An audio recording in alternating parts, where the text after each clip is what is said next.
زحال مسکین مکن تغافل، درائے نینا بنائے بتیاں، کتاب ہجراں ندار میں جاں، نہ لیہو کاہے لگائے چھتیاں۔ شبان ہجراں دراز چو زلف، روز وصلت چو عمر کوتاہ، سکھی پیا کو جو میں نہ دیکھوں تو کیسے کاٹوں اندھیری رتیاں۔ زحال مسکین مکن تغافل، درائے نینا بنائے بتیاں، کتاب ہجراں ندار میں جاں، نہ لیہو کاہے لگائے چھتیاں۔ شبان ہجراں دراز چو زلف، روز وصلت چو عمر کوتاہ، سکھی پیا کو جو میں نہ دیکھوں تو کیسے کاٹوں اندھیری رتیاں۔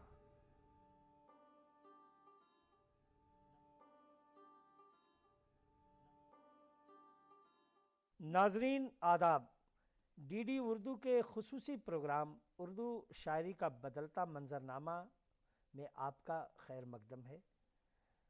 رات بھی، نیند بھی، کہانی بھی، ہائے کیا چیز ہے جوانی بھی، دل کو اپنے بھی غم تھے دنیا میں، کچھ بلائیں تھی آسمانی بھی، دل کو شعلوں سے کرتی ہیں سیراب، زندگی آگ بھی ہے پانی بھی، شاد کاموں کو یہ نہیں توفیق، دل غمگیں کی شادمانی بھی، لاکھ حسن یقین سے بڑھ کر ہے ان نگاہوں کی بدگمانی بھی۔ یہ غزل اردو ادب کے بلکہ ہندوستانی ادب کے مشہور اور معروف شاعر جناب رغبت سہائے فراق گورکھپوری کی ہے۔ فراق گورکھپوری کسی تعارف کے محتاج نہیں ہیں۔ اردو شعر و ادب کی دنیا میں ان کا نام فلک پہ ایک چمکتے ہوئے ستارے کے مانند ہے۔ فراق گورکھپوری پہ بات کرنے کے لیے آج ہمارے ساتھ اسٹوڈیو میں موجود ہیں دلی یونیورسٹی کے سابق پروفیسر جناب خالد علوی صاحب۔ ہم آپ کا استقبال کرتے ہیں۔ خالد علوی صاحب روز رسالوں اور کتابوں اخباروں میں چھپتے ہیں۔ ادب سے ان کا گہرا لگاؤ ہے اور اردو ادب کے ساتھ انگریزی ادب میں بھی خاصی مہارت حاصل ہے ان کو، اور خالد علوی صاحب کے کئی کتابیں شائع ہو چکی ہیں جن کا ذکر ہم نہیں کر سکتے، بلکہ آنے والی نسلیں بھی ان پہ ریسرچ بھی کرے گی، ان کی کتابوں کا ذکر بھی کریں گی۔ تو آئیے اس اردو شاعری کا بدلتا منظرنامہ کا جو سفر ہے، آج کے ہمارے مہمان خالد علوی صاحب سے ہم جاننا چاہتے ہیں۔ رغبت سہائے فراق گورکھپوری جن کا اصل نام رغبت سہائے تھا، رگھوپتی سہائے، اور میرے حساب سے وہ اردو ادب نہیں بلکہ ہندوستانی ادب کے ایک بڑے شاعر تھے۔ بالکل صحیح بات۔ تو رغبت سہائے فراق گورکھپوری کی جو ابتدائی زندگی ہے اور ان کی آغاز شاعری کا جو دور ہے، اس کے بارے میں خالد علوی صاحب آپ ناظرین کو ہمارے کچھ بتائیں۔ دیکھیے، فراق صاحب ایک ایسے خاندان سے تعلق رکھتے تھے جہاں اردو فارسی کا چلن عام تھا۔ پہلے تو عام طور سے کائست گھرانوں میں یہ ہوتا ہی تھا۔ ان کے والد عبرت گورکھپوری خود بڑے شاعر تھے۔ یعنی آپ یہ دیکھیے کہ جب انہوں نے ان کا ایک شعر حسرت موہانی کو سنایا تو حسرت موہانی نے کہا کہ یہ شاعری نہیں ہے، یہ الہام ہے۔ اور پھر انہیں گورکھپور میں ایسے لوگوں کی صحبت ملی جیسے وسیم خیر آبادی، کچھ ان کے ایک کزن تھے جو ریاض خیر آبادی کے شاگرد تھے۔ تو اس طرح پورا ایک ماحول ان کا شاعری کا تھا۔ لیکن فراق صاحب کے بنیادی طور سے اصل شاعر کہتے ہیں نا کہ ہونہار پوت کے ہونہار بروا کے چکنے چکنے پات، ہونہار بروان کے چکنے ہوتے پات۔ ہاں، تو ان کا یہ معاملہ تھا کہ اس قدر حسن پرست اور ایستھیٹک سینس ان میں اتنا تھا کہ بچپن میں خود لکھا انہوں نے کہ میں کسی بدصورت یا کم صورت آدمی کی گود میں نہیں جاتا تھا جب چھوٹے بچے تھے۔ بچپن سے حسن پرستی تھی۔ تو یہ سمجھ لیجیے وہ حسن پرستی نہیں تھی بلکہ وہ مزاج شاعرانہ تھا۔ شاعر میں جو احساس جمال ہوتا ہے وہ دوسرے لوگوں سے کہیں زیادہ ہوتا ہے، اور شاعرانہ میں بھی عاشقانہ مزاج، عاشقانہ مزاج، شاعرانہ مزاج۔ دیکھیے ہر چیز میں فراق صاحب جو ہیں رات میں خوبصورتی دیکھتے ہیں، شام میں خوبصورتی دیکھتے ہیں، انسانوں کی خوبصورتی تو ہم سب دیکھ لیتے ہیں۔ فراق صاحب کی شاعری میں اس کا بہت ذکر ہے۔ دوسرے یہ کہ کوئی فراق صاحب، حوالہ اگر ہو تو؟ ہاں میں بتاتا ہوں، دیکھیے فراق صاحب کا معاملہ یہ ہے کہ پریم چند نے ان کو پہچانا. انہوں نے زمانہ، کانپور میں ایک رسالہ نکلتا تھا، کانپور سے زمانہ، منشی دیا نارائن نگم کا بہت بڑا اور بہت ہی قابل احترام رسالہ تھا. اس میں پریم چند نے ان کی غزلیں چھپوائیں. نیاز فتح پوری نے، جو ابتدائی دنوں کی بات ہے بالکل، جب انہیں کوئی نہیں جانتا تھا، نیاز فتح پوری نے ان پر غزلیں چھاپیں ان کی اپنے نگار میں. اور دیکھیں نگار ایک ایسا رسالہ تھا کہ لوگ اسے فائل بنا بنا کے گھر میں رکھتے تھے. اس میں ایک بار کوئی چھپ جاتا تو اس کی اہمیت ہو جاتی یہ تھی. کانپور سے نکلتا تھا؟ پھر اصل میں وہ کانپور سے نہیں نکلتا تھا، وہ پہلے نکلا بھوپال سے، پھر آگرہ سے، پھر لکھنؤ سے بہت زمانے تک نکلتا رہا. تو اس میں انہوں نے نگار میں ان کی غزلیں چھاپی، اور نگار میں ایک مضمون بھی ان پر لکھا نیاز فتح پوری نے. میرا خیال ہے وہ شاید پہلا مضمون تھا. تو یہ سارے بڑے لوگ تھے، پریم چند نے انہیں پہچانا، نیاز فتح پوری نے انہیں پہچانا. تو اس لحاظ سے میں کہہ سکتا ہوں کہ ان کے ابتدائی شاعری جو تھی اس کو ایک شناخت مل گئی اس زمانے میں. ہمارے پاس کوئی ایسا وسیلہ اب نہیں ہم یہ کہیں کہ ان کے ابتدائی دنوں کی شاعری، چونکہ ہمیں جو مجموعے ملتے ہیں وہ بہت بعد میں ان کے چھپے، ابتدائی شاعری نہیں ہے. اور پھر جنگ آزادی میں آپ یہ معلوم ہے کہ وہ ICS ہو گئے تھے فراق صاحب، اور پھر گاندھی جی کی تحریک میں شامل ہو گئے. جی وہ زمانے، وہ پہلے عقیل صاحب نے ایک مضمون لکھا ہے کہ انہیں کہا تھا کہ PCS ہو گئے تھے، اور اس سال کے جو PCS کے جتنے بھی منتخب لوگ تھے ان کو ICS دے دیا گیا تھا. لیکن انہوں نے ملک کی آزادی میں حصہ لینا مناسب سمجھا، گاندھی جی کی تحریک میں شامل ہو گئے، پنڈت نہرو کے ساتھ انہوں نے کام کیا، اور پھر تو لیکچرر ہو گئے الہ آباد یونیورسٹی میں، اور انہوں نے کتنی نسلیں پیدا کی وہاں، یہ آپ سب واقف ہیں. اچھا، فراق صاحب کو ابھی گزرے ہوئے بہت زمانہ نہیں ہوا. ہاں ظاہر ہے ہمارے آنکھوں کے سامنے. کیا آپ نے فراق صاحب کو کبھی دیکھا، ملاقات، یا مشاعروں میں ان کی شاعری سے آپ روبرو ہوئے کیا؟ اور کیا ان کی پیشکش جو ہوتی تھی شاعری کی، کیا خوبی تھی، کیسی تھی؟ ہاں دیکھیے، میں بہت بچپن سے چونکہ مشاعروں میں جاتا ہوں، تو میں نے 2-3 مشاعروں میں ان کو سنا. دہلی میں بھی سنا DCM کے مشاعرے میں، اور بچپن میں جب میں کالج اسٹوڈنٹ تھا تو بجنور میں ایک ڈسٹرکٹ مجسٹریٹ آئے تھے جو فراق صاحب کے بہت عاشق تھے. انہوں نے ایک مشاعرہ کرایا جس میں فراق صاحب کو بلایا، اور فراق صاحب تقریباً 1 ہفتہ تک بجنور میں رہے. تو ہم لوگ، فراق صاحب کے بہت سارے لطیفے ہیں بجنور کے بھی اس زمانے کے، میں آگے آپ کو بتاؤں گا. تو ہم اپنے بہت سارے دوستوں کے ساتھ فراق صاحب سے ملنے پہنچے. تو فراق صاحب نے پوچھا کہ آپ لوگ کیا کر رہے ہیں؟ تو سب اتفاق سے BSc یا BA کے اسٹوڈنٹ تھے. تو فراق صاحب نے پوچھا کہ بیچلر تو غیر شادی شدہ کو کہتے ہیں، یہ جو بیچلر آف آرٹ ہے اور بیچلر آف سائنس ہے، اس کا کیا مطلب ہے؟ اب ہم میں سے یہ بات کوئی نہیں بتا سکا کہ یہ کیا مطلب ہے اس کا. تو انہوں نے کہا دیکھیے، قدیم روم میں جو تعلیم حاصل کرتے تھے لوگ، وہ سب چرچ میں رہتے تھے اور غیر شادی شدہ رہتے تھے. تو یہ جب سے بیچلر آف آرٹ اور بیچلر آف سائنس چل پڑا ہے. ایک مقامی شاعر بھی تھے، وہ شام کو پھر پہنچ گئے فراق صاحب کے پاس، اور کئی لوگوں نے کہا کہ فراق صاحب یہ آپ کے بہت مداح ہیں اور آپ کی شاعری کے عاشق ہیں، اور یہ چاہتے ہیں کہ آپ ایک پیگ اپنے ہاتھ سے انہیں پلا دیں. فراق صاحب مستقل شراب پی رہے تھے. تو فراق صاحب نے اپنی جو چھوٹی سی بوتل ہاتھ میں تھی وہ چھپا لی، تکیے کے نیچے، چھپا لی نہیں بلکہ رکھ دی، اور کہا مجھے اپنے ہاتھ سے شراب پلینے میں کوئی اعتراض نہیں ہے، یہ اپنی شراب بھی لے کے آئے ہیں ساتھ میں. تو اس طرح کی بہت ساری دلچسپ باتیں. لیکن ایک شبنم اور اوس والا بھی کوئی واقعہ ہے؟ بہت سارے واقعات. جیسے کسی نے ان سے پوچھا فراق صاحب شبنم کا معنی کیا ہوتا، انہوں نے کہا اوش. تو انہوں نے کہا یہ کب سے اوس میں شین لگ گئی، انہوں نے کہا شبنم والی چلی آئی، ادھر چلی آئی. تو ایسے بہت وہ مذاق کرتے. لیکن انہوں نے ایک بات اس زمانے میں جو مجھے یاد ہے، ہم لوگ ملنے گئے تھے تو بات جب شراب پینے کی آئی تو انہوں نے کہا کہ دیکھیے میں بہت شراب پیتا ہوں، لیکن اگر مجھے پتا چلے کہ سارا ہندوستان شراب پینے لگا تو شاید میں پاگل ہو جاؤں. یہ فراق صاحب نے کہا. فراق صاحب کے ایسے واقعات جیسے آپ نے شبنم والا بتایا، ایسے تو بہت سارے واقعات ہیں. کسی نے ان سے کہا کہ صاحب میرے گھر کی کھدائی ہوئی تو اس میں کچھ تار نکلے، اس کا مطلب ہے قدیم زمانے میں ٹیلی فون بھی موجود تھا. تو انہوں نے کہا میرے گھر میں کھدائی ہوئی تو کچھ نہیں نکلا، اس کا مطلب ہے کہ قدیم زمانے میں وائرلیس بھی موجود تھا. تو فراق صاحب بہت اچھا ہے، کافی بہت اچھا. دیکھیے ملک زادہ منظور احمد نے ایک واقعہ لکھا ہے کہ DCM کا مشاعرہ ہو رہا تھا اور نادش پرتاپ گڑھی نے نظم پڑھی. اس میں انہوں نے کہا بہت بڑے شاعر تھے، ہاں، کہ آج کل شاعروں کے قلم خریدے جا رہے ہیں. تو فراق صاحب بیٹھے تھے، انہوں نے کہا شاعروں کا قلم کیسے خریدا جا رہا ہے؟ تو اسی زمانے میں انہیں گیان پیٹھ ایوارڈ ملا تھا. انہوں نے کہا گیان پیٹھ ایوارڈ دے کے تو فراق صاحب نے کہا ملا بات تو اچھی کہہ گیا بھائی, یہ اسٹیج پہ سے کہہ رہے ہیں. ہاں, تو فراق صاحب کا یہ معاملہ تھا. جوش صاحب سے ان کی بہت دوستی تھی. الہ آباد میں جوش صاحب اپنی ایک نظم سنا رہے تھے حرف آخر, جی اس میں ایک جگہ شیطان کے کچھ ڈائلاگ ہیں, جی تو وہ بول رہے تھے تو انہوں نے سامعین کو خاموش کیا, دیکھیے شیطان کیا بول رہا ہے, کہا ہاں سنائیے. تو اس طرح کے واقعات بہت تھے ان کے. اور جوش نے اپنی کتاب میں یادوں کی بارات میں تو بہت سارے لطیفے ان کے لکھے ہیں. جیسے فراق صاحب نے جو ہے شاعری کی جتنے اصناف ہیں تقریباً زیادہ تر میں طبع آزمائی کی, رباعی بھی لکھی, نظم بھی لکھی, لیکن انہیں غزل کے لیے خاص اہمیت دی گئی. کیا ان کی غزلوں میں کیا ایسی خصوصیت ہے کہ جس کے لیے غزل کے شاعر بہت بڑا مقام غزل میں دیا جاتا ہے انہیں؟ ہاں دیکھیے, اس سے پہلے میں دو باتیں بتانا چاہتا ہوں. جی میر نے جو سوز کو آدھا شاعر کہا ہے, اس کی وجہ یہ ہے, وہ یہ سمجھتے تھے کہ سوز نے تمام اصناف میں طبع آزمائی نہیں کی. غالب نے بھی ایک جگہ لکھا ہے کہ ناسخ جو ہیں وہ ادھورے ہیں, یعنی آپ مثنوی بھی لکھیں, قصیدہ بھی لکھیں, رباعی بھی لکھیں, تبھی آپ مکمل شاعر ہوتے تھے.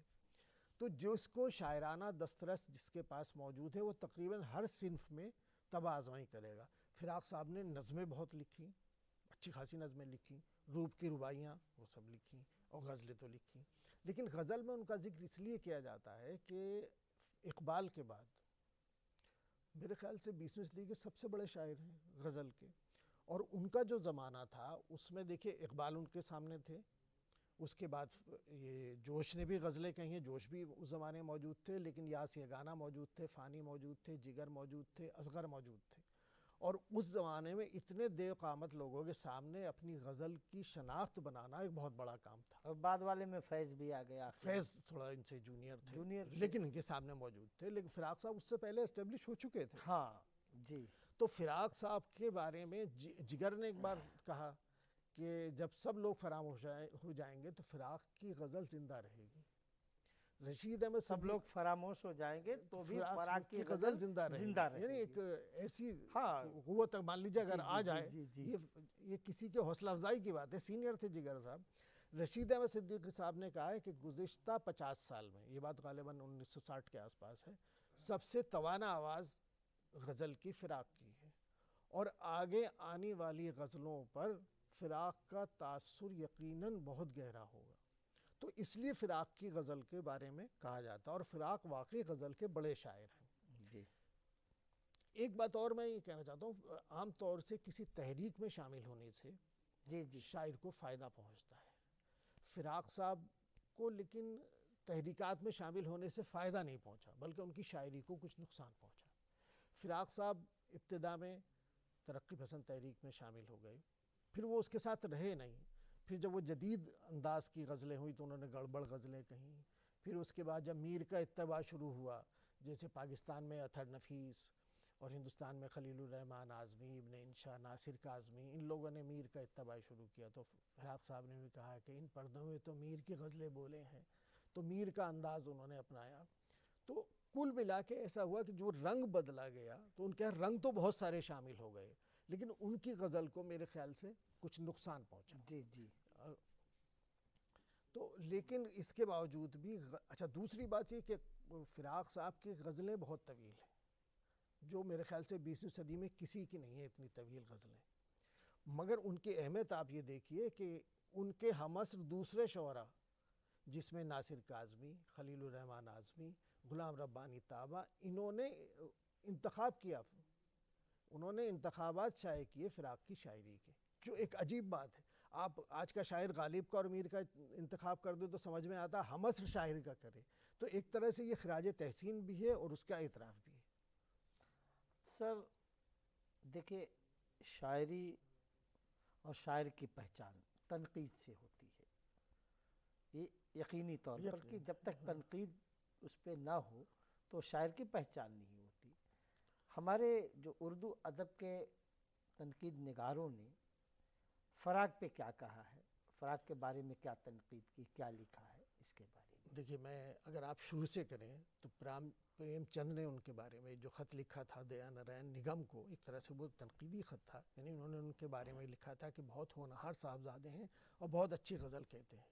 پھر دوسرا مضمون نیاز نگم صاحب مطلب دیا نارائن نگم جو زمانہ کے مدیر تھے، اچھا اس کے نام میں خط لکھا تھا ان کے والد بھی تو عبرت کے عبرت نام- گورکھپوری۔ جی جی زمانہ ہمارا تمہارا نہیں ہے ان کی بہت مشہور غزل ہے، جس کو سن کر حسرت نے کہا تھا کہ یہ شعر نہیں ہے الہام ہے، عبرت گورکھپوری کے مطلب بارے میں انہیں شاعری ورثے میں ملی تھی۔ ورثے میں ہاں ملی تو تھی۔ اسی لیے جاننا چاہتے ہیں کہ تنقید نگاروں نے کیا کہا؟ یہ تنقید نگار، اور میرے خیال سے ہمارے زمانے تک شمس الرحمن فاروقی صاحب کے علاوہ، جن کی میں بہت عزت کرتا ہوں، بہت احترام کرتا ہوں، بہت بڑی شخصیت تھے، وہ تو فراق صاحب کے بالکل اعتراف نہیں کرتے، فراق صاحب کا غزل کو بالکل پسند نہیں کرتے، اور بہت انہوں نے ان پہ اعتراضات کیے ہیں۔ ہاں وہ ان کا معاملہ تھا، وہ ساحل کو بھی نہیں پسند کیا، ان کا خاص نظریہ تھا۔ ہاں خاص لیکن اس کے نظریہ علاوہ تھا، آپ جی۔ یہ دیکھیں کہ احتشام حسین پروفیسر صاحب نے، احتشام حسین صاحب، انہوں نے ان کا اعتراف کیا ہے۔ اچھا قمر خلیل رئیس- الرحمان صاحب نے، خلیل الرحمان صاحب نے تو اس پہ انتخاب کیا تھا ان کا، اور قمر رئیس صاحب نے ان قمر کے رئیس بارے صاحب میں نے۔ لکھا ہے، سید عقیل صاحب نے لکھا ہے، حسن صاحب نے لکھا ہے، اور کوئی بڑا تنقید نگار ایسا نہیں ہے۔ محمد حسن صاحب ڈاکٹر محمد حسن، ہاں ہاں، اور پاکستان کے جو محمد حسن عسکری تھے، جی جی جی، انہوں نے تو باقاعدہ اس نے کہا کہ فراق نے پہلی بار ایک خود یعنی کہنا چاہیے ایک ایسا محبوب اس نے تعارف کیا ہے غزل میں، تو فراق کی غزل پر سب سے بڑا جو مضمون ہے وہ عسکری صاحب کا ہے، جس کا اثر بہت جگہ نظر آتا ہے۔ رشید احمد صدیقی صاحب نے جو ان کے جدید غزل ایک ان کا خطبہ تھا، اس میں انہوں نے فراق کے بارے میں اعتراف کیا ہے، اور ہمارے زمانے کے بہت بڑے نقاد شمیم حنفی صاحب، وہ چونکہ ان کے شاگرد بھی ہیں اور وہ فراق کے بہت قائل ہیں، انہوں نے ایک فراق کی کتاب بھی دیار شب کا مسافر انہوں نے مرتب کی ہے، اور مضامین بھی بہت سارے لکھے ہیں۔ تو یہ سب نے فراق کی غزل کی مختلف خوبیوں پر روشنی ڈالی ہے۔ جیسے خواجہ احمد فاروقی صاحب تھے، پروفیسر خواجہ احمد فاروقی، ہاں انہوں نے لکھا ہے کہ ان کی شاعری میں صدی بولتی نظر آتی ہے۔ احتشام صاحب نے لکھا ہے کہ رات کے جتنے رنگ ان کے یہاں نظر آتے ہیں کسی دوسرے شاعر کے یہاں نظر نہیں آتے۔ رشید احمد صدیقی صاحب نے لکھا ہے کہ غزل میں پہلی بار عورت نظر آتی ہے فراق کے ہاں۔ تو یہ سب ہمارے تنقید نگار ہیں بڑے زمانے کے، اور انہوں نے سب نے فراق صاحب کی شعر اگر آپ کو یاد دیکھیں وہ بھی میں آپ سرچ کرنا چاہتا ہوں کبھی فراق میں ہوں کیا، میں آپ کو بتاتا ہوں کہ شعر و شاعری میں ہمارے یہاں جو مختلف موضوعات ہیں، جیسے شراب کا موضوع ہے، آپ کو ہر شاعر کے ہاں مل جائے گا، لیکن شعر میں اگر کوئی تازگی ہوگی تو پہلی بار لگتا ہے کہ انہوں نے پہلی بار سنا اس موضوع پہ شعر۔ فراق خود شراب کے بہت سارے شعر ان کے ہاں ہیں، لیکن شعر سنیے کہ فرش میں خانہ پہ جلتے چلے جاتے ہیں چراغ، فرش میں خانہ پہ جلتے چلے جاتے ہیں چراغ، دید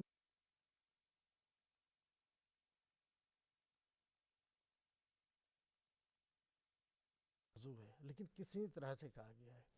قید، جیل میں فراق صاحب بھی رہے، فیض صاحب بھی رہے، بہت سارے ہمارے شعراء رہے، اور میرے خیال سے درد کے زمانے سے آج تک ہمارے یہاں بہت سارے شعر ہیں۔ میر درد، میر درد کے ہاں بھی کچھ شعر موجود ہیں، اور ہم آج کے زمانے میں بھی نظر آ جاتے ہیں۔ لیکن فراق نے ایک ایسا خوبصورت شعر کہا ہے کہ بغیر کہے ہوئے سب کچھ کہہ دیا ہے، کہ اکا دکا صدائے زنجیر،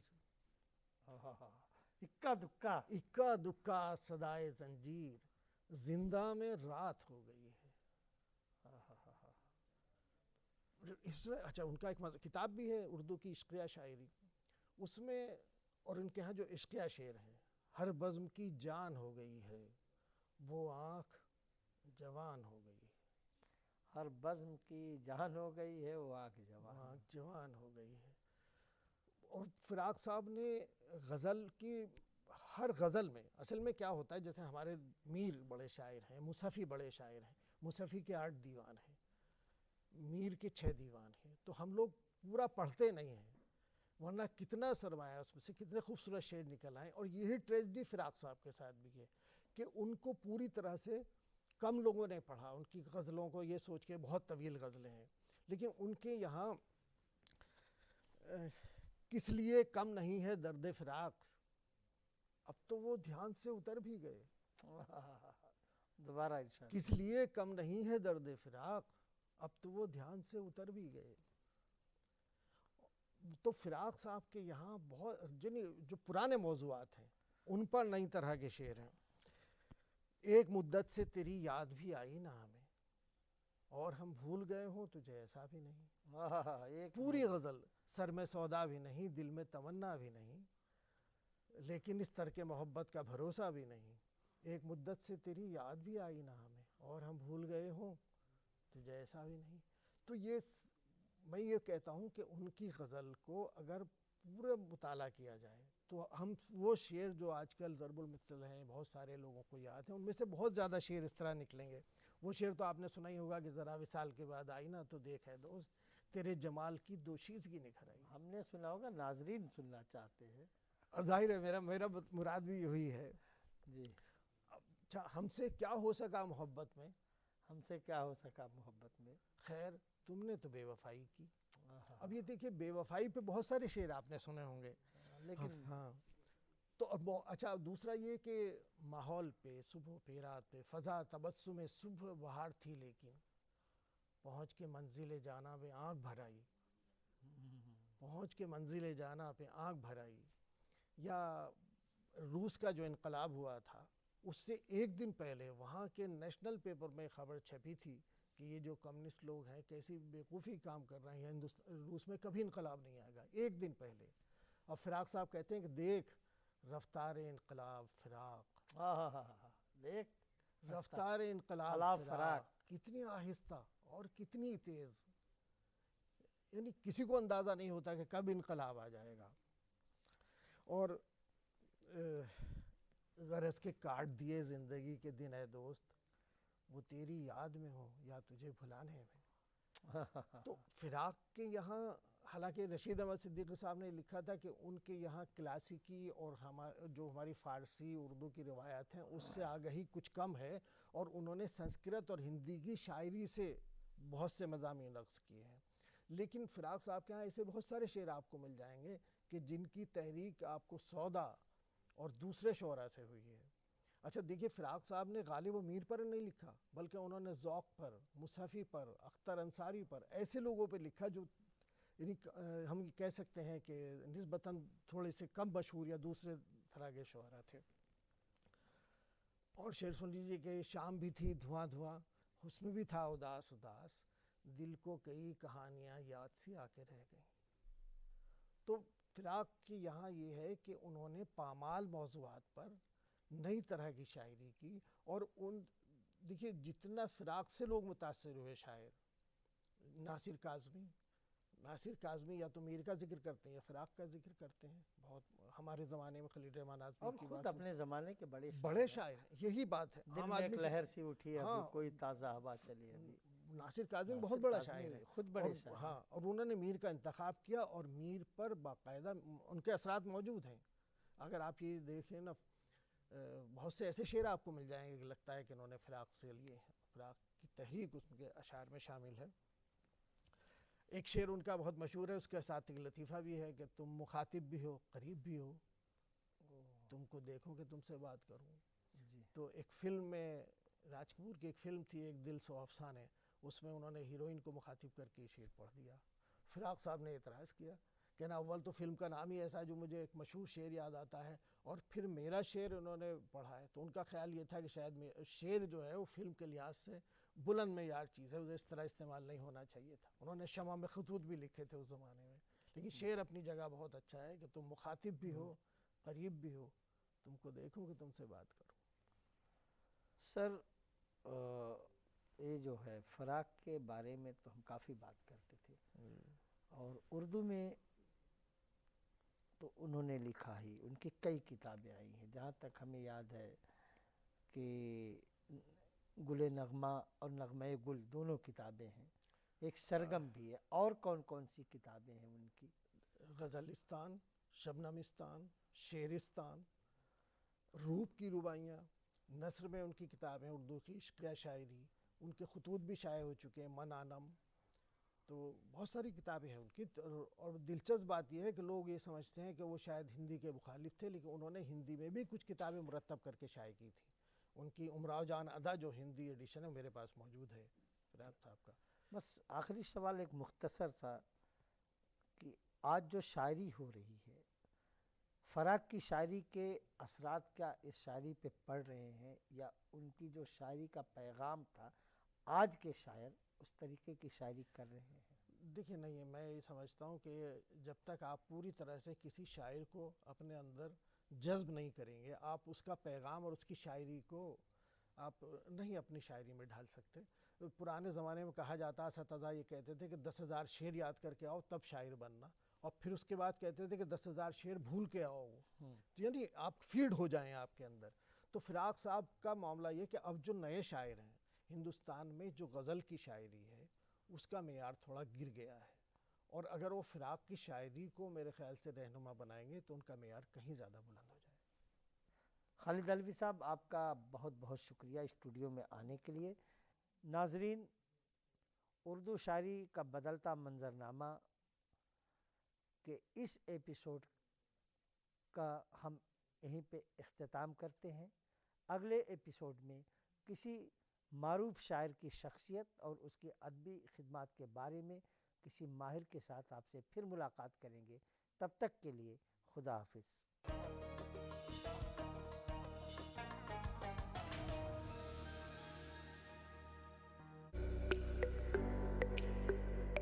مختلف بیماریوں کے بارے میں آپ کے ہر سوال کا جواب دیں گے ہمارے ماہر ڈاکٹر۔